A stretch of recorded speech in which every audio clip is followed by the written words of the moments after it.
Dayanand Diwakar. Audio book लेखक engineer Aditya मुनि वानप्रस्थी। स्वर ब्रह्मचारी अरुण कुमार आर्यवीर। ओम नमस्ते जी। नर्मदा तट भ्रमण। काशी से चलकर ब्रह्मचारी शुद्ध चैतन्य पैदल ही विंध्याचल की ओर अग्रसर होने लगा और बिलासपुर होकर अमरकंटक पहुंच गया। यदि ब्रह्मचारी शुद्ध चैतन्य काशी से चलकर पहले चुनार आया और वहां से निरंतर दक्षिण दिशा में चलकर बिलासपुर पहुंचा हो तो उसे मार्ग में घोड़ावल जिला मिर्जापुर, बैढन जिला सीधी, सेमरिया जिला रीवा, मझगांव जिला सतना, सोनहट बैकुंठपुर जिला सरगुजा, बरबसपुर, काठघोड़ा रतनपुर जिला बिलासपुर पड़े होंगे या वह इन स्थानों के निकट से होकर के गुजरा होगा। विंध्याचल और सतपुड़ा पर्वतों के बीच में महाकाल नाम का एक पर्वत है। उसके अमरकंटक नामक श्रृंग के विराट कुंड से नर्मदा नदी निकली है। इस कुंड का नाम कोटि तीर्थ है। अमरकंटक में प्राचीन और नवीन बहुत से मंदिर हैं। यहाँ मार्कंडेय ऋषि, भृगु ऋषि और कपिल ऋषि के प्रसिद्ध आश्रम हैं। आगे कबीरदास जी का सामयिक विश्राम स्थान कबीर चौतरा है।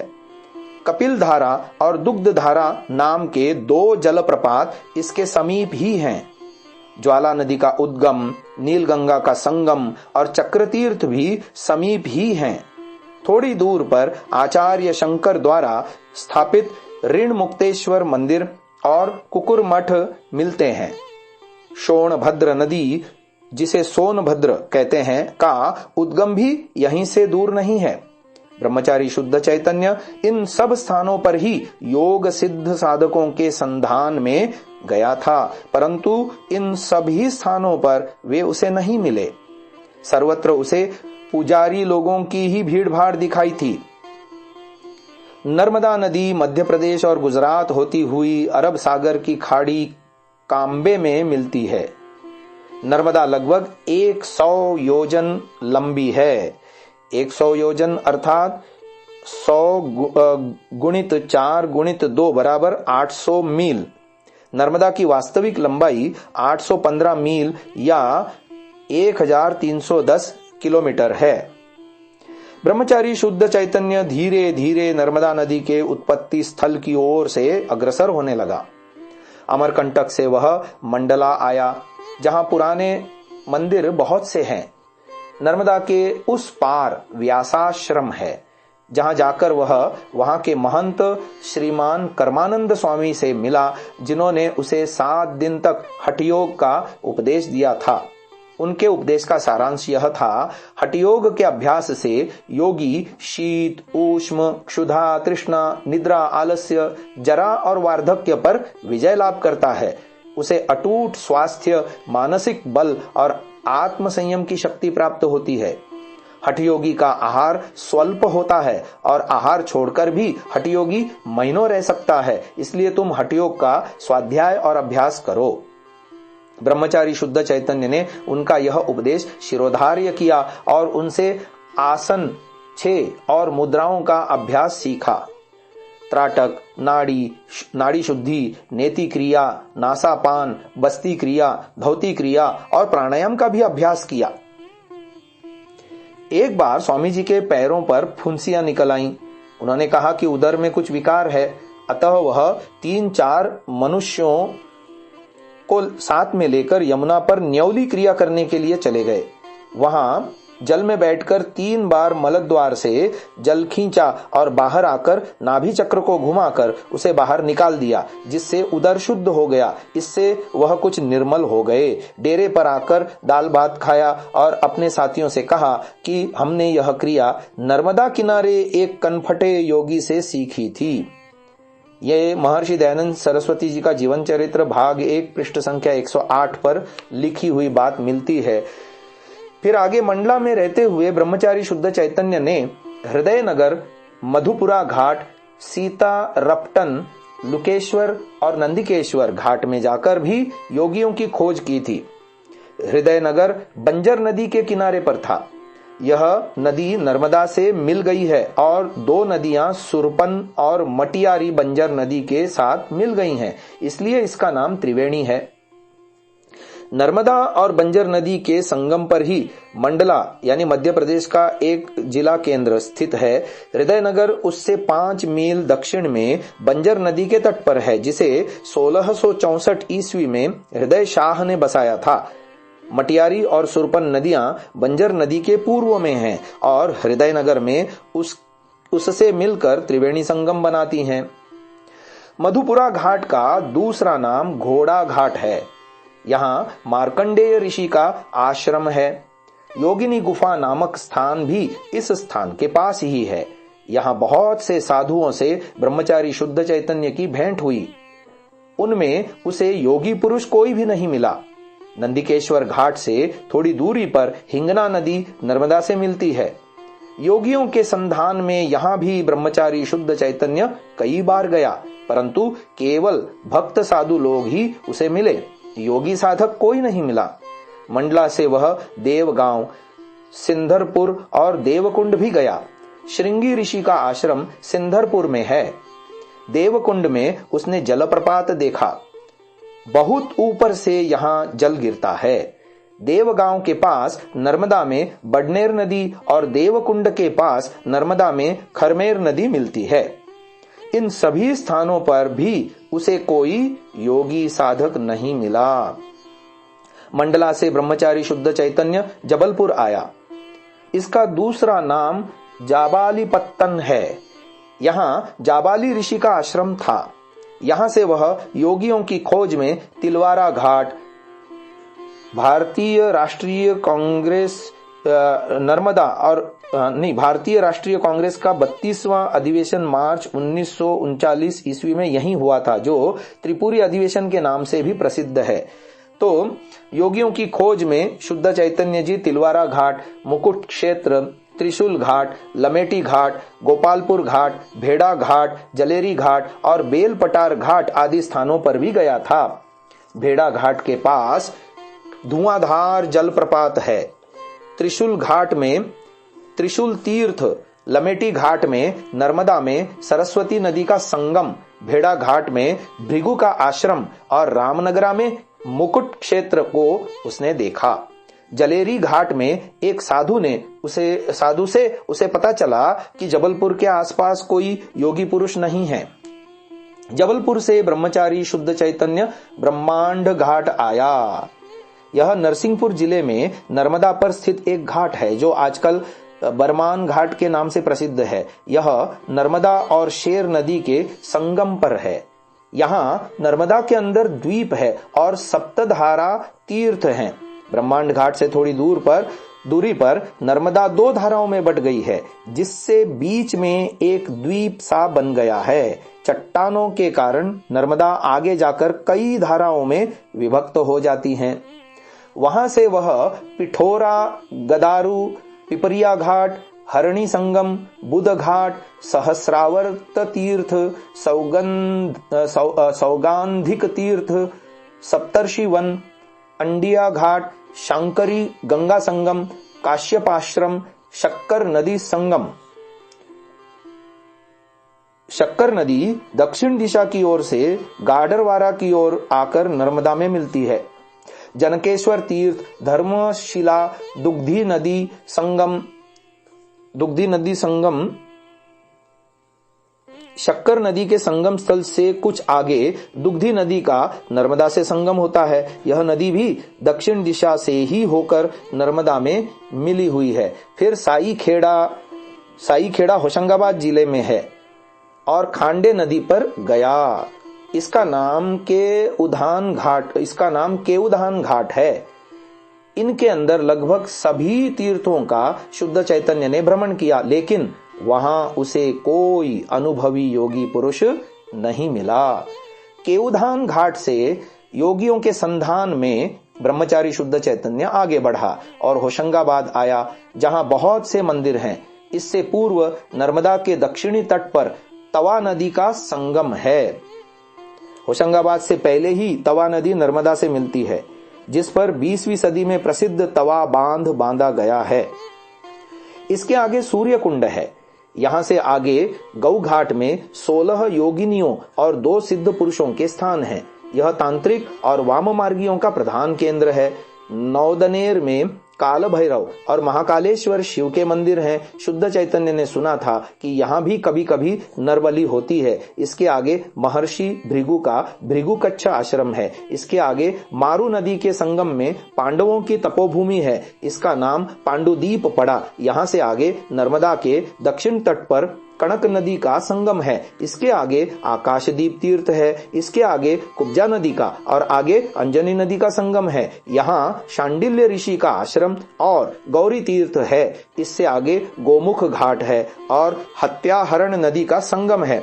जहां से आगे नर्मदा के अंदर पहाड़ पर भीम कुंड है। इससे आगे इंदना नदी का और गंजाल नदी पर इस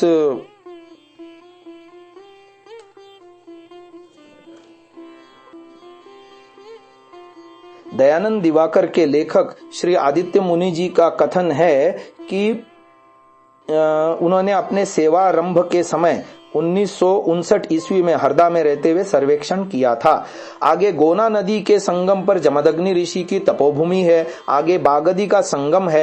यह स्थान नर्मदा नदी का नाभिस्थल कहा जाता है। यह काल भैरव की तपोभूमि है। कुछ आगे दांतोनी नदी का संगम है। इसके आगे पनघट में गौतम ऋषि की तपोभूमि है।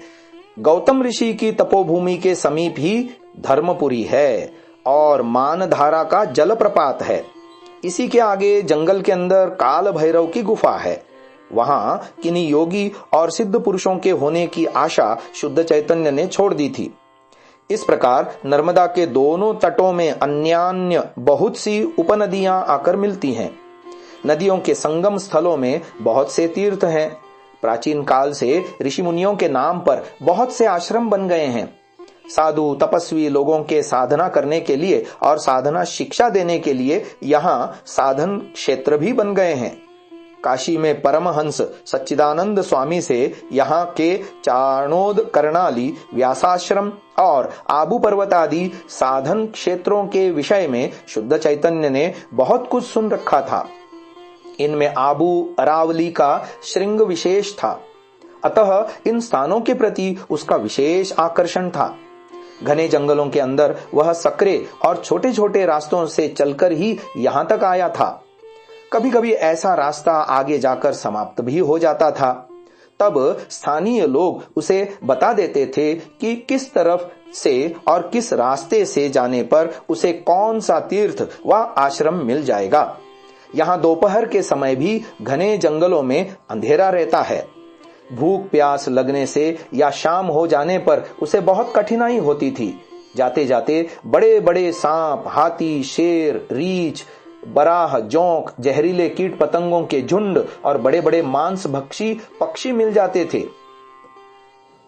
मध्य प्रदेश के अंतिम हाथी बिलासपुर के उत्तरी पहाड़ी वनों में गत सदी यानी 20वीं के प्रारंभ के 20-30 वर्षों तक पाए जाते रहे हैं। सन 1860 यानी संवत 1917 विक्रमी में जिला भ्रमण पर आए कैप्टन जे फारसायत के अनुसार यहाँ लगभग 300 हाथी थे, जो करीब 1200 वर्ग मील विस्तृत घने साल वनों में स्वच्छंद विचरते थे। मातिन और उपरोड़ा के बीच से उत्तर दक्षिण दिशा में बहने वाली हसदेव और उसकी सहायक नदियां उन हाथियों के झुंड की प्रमुख आश्रय थीं। उसके बाद के आने वाले वर्षों में यह बियावान क्षेत्र हाथी विहीन हो गया और उसके साथ ही मध्य प्रदेश का एक गौरव समाप्त हो गया, जिसकी अब स्मृति ही यहाँ वहाँ चंद्रबाई के पृथ्वीराज रासो और आईने अकबरी इत्यादि में बची हुई है। दैनिक नई दुनिया इंदौर पत्रिका के 8 फरवरी 1985 ईस्वी का लेख।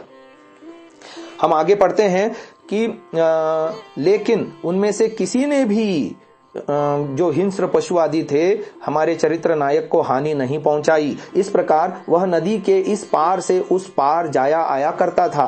कहीं कहीं घाट उतराई के लिए नाव का प्रबंध भी नहीं होता था, तब वह लकड़ी के एक टुकड़े के सहारे पर ही नदी पार कर लिया करता था। जहां कुछ भी प्रबंध नहीं होता था वहां ब्रह्मचारी शुद्ध चैतन्य तैर कर ही नदी पार कर लिया करता था। फलस्वरूप उसका लोटा, कंबल और डंडा बहुत पहले ही छूट गए थे, जिससे वह द्वार बंगाधीश की दी गई स्नेह, श्रद्धा, प्रेम, प्रीति की इन निशानियों से भी मुक्त हो गया था। ब्रह्मचारी शुद्ध चैतन्य के इस भ्रमण की एक विशेष घटना यहाँ विशेष रूप से उल्लेखनीय है। एक दिन जब शाम होने वाली थी, सामने नदी थी, अमावस्या की अंधेरी रात आने वाली थी, इसे वह किस रूप में बिताएगा वह यही सोच रहा था कि देखते देखते और सोचते सोचते अंधेरा हो गया। तभी दूर से हर्ष ध्वनि की आवाज आने लगी। धीरे धीरे भीड़ नदी के किनारे पहुंच गई। उसने दूर से देख लिया कि एक 10 वर्ष के बालक को लोग नहला रहे हैं। सब पुरुष हर्ष के कारण नाच रहे हैं और स्त्रियां गाने गा रही हैं।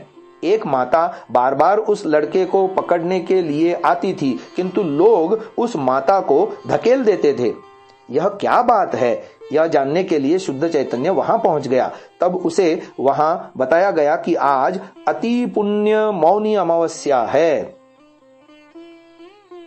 मौनी अमावस्या अर्थात माघ कृष्णा 30 संवत 1905 की यह तिथि 24 जनवरी 1849 यानी 49 ईस्वी बुधवार को पड़ी थी। इस प्रकार ब्रह्मचारी शुद्ध चैतन्य को काशी से चलकर धर्मपुरी तक पहुंचने में लगभग 4 महीने का समय लग गया था।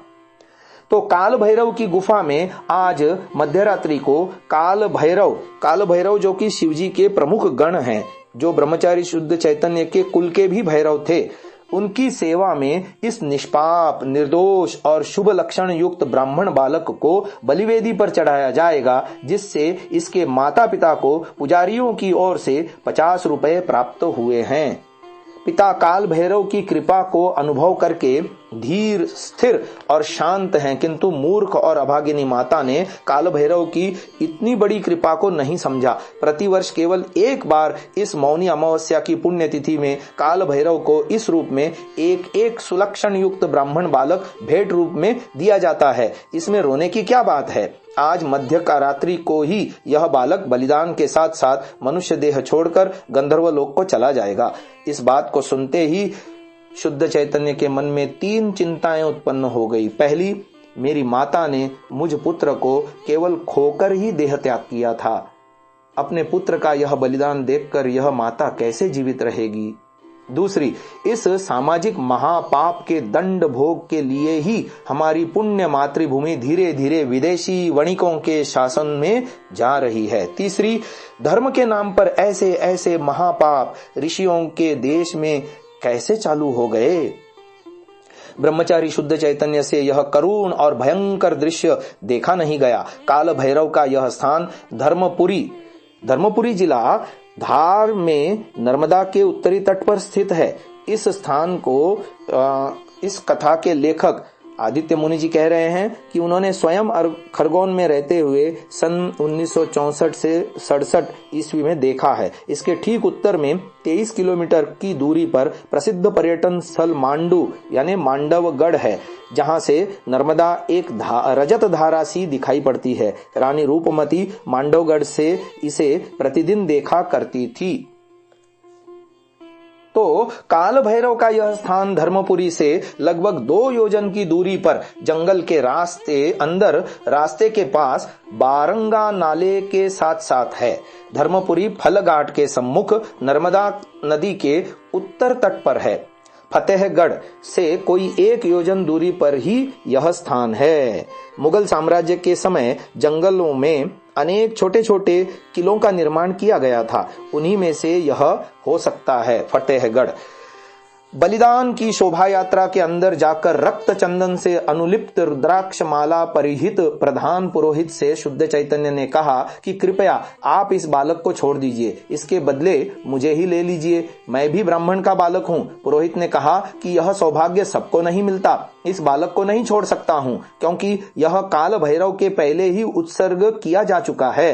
तुम भी चल सकते हो, वहां पुरोहित राज कापालिक की आज्ञा होगी तो इस बालक को छोड़ दूंगा और तुमको बलि पर चढ़ा दूंगा। ब्रह्मचारी शुद्ध चैतन्य सहर्ष राजी होकर शोभा यात्रा में शामिल होकर चलने लगा। लड़के की माता के कंठ से आवाज अति रुदन के कारण बंद हो गई थी, केवल पगली की तरह शोभा यात्रा में शामिल होकर आ रही थी। शोभा यात्रा काल भैरव की गुफा के सम्मुख पहुंच गई, जहां भयंकर भीड़ भाड़ थी। 7 कपड़े की पट्टियां सिर पर बांधकर करीब 50 आदमी कटारी हाथ में लेकर नाच रहे थे। करीब 100 स्त्री पुरुष शराब पी पी कर वहां गाना गा रहे थे। शुद्ध चैतन्य के बारे में पुरोहित और कापालिक के अंदर जब बातचीत हो गई तो उन्होंने शुद्ध चैतन्य से कहा कि अगर तुम राजी हो तो तत्काल भैरव की सेवा में तुमको बलिदान किया जाएगा। अतः शुद्ध चैतन्य राजी हो गया और पुत्र शोकातुर जननी को उसका पुत्र वापस दे दिया गया। तब पुत्र का आलिंगन करके माता बेहोश होकर गिर पड़ी। ब्रह्मचारी शुद्ध चैतन्य को पुरोहितों ने स्नान करवाया, वदन में रक्त चंदन लगवाया, फूलों की माला पहनाकर और उसके सिर पर हाथ रखकर पुरोहित मंत्रपाठ करने लगा। कपाल में कुमकुम लगवाया गया, खड्ग की पूजा की गई। काल भैरव की गुफा के सम्मुख काठ की वेदी पर शुद्ध चैतन्य के सिर को रखवाकर पुरोहित लोग मिलकर मंत्रपाठ करने लगे। चारों तरफ से काल भैरव बाबा की जय का उद्घोष होने लगा। शुद्ध चैतन्य ने उपस्थित जनसमूह को एक बार देखकर अपनी आंखें बंद कर लीं और बलिदान के लिए तैयार हो गया। पुरोहित ने कान में मुख लगाकर मंत्र पढ़ा, ओम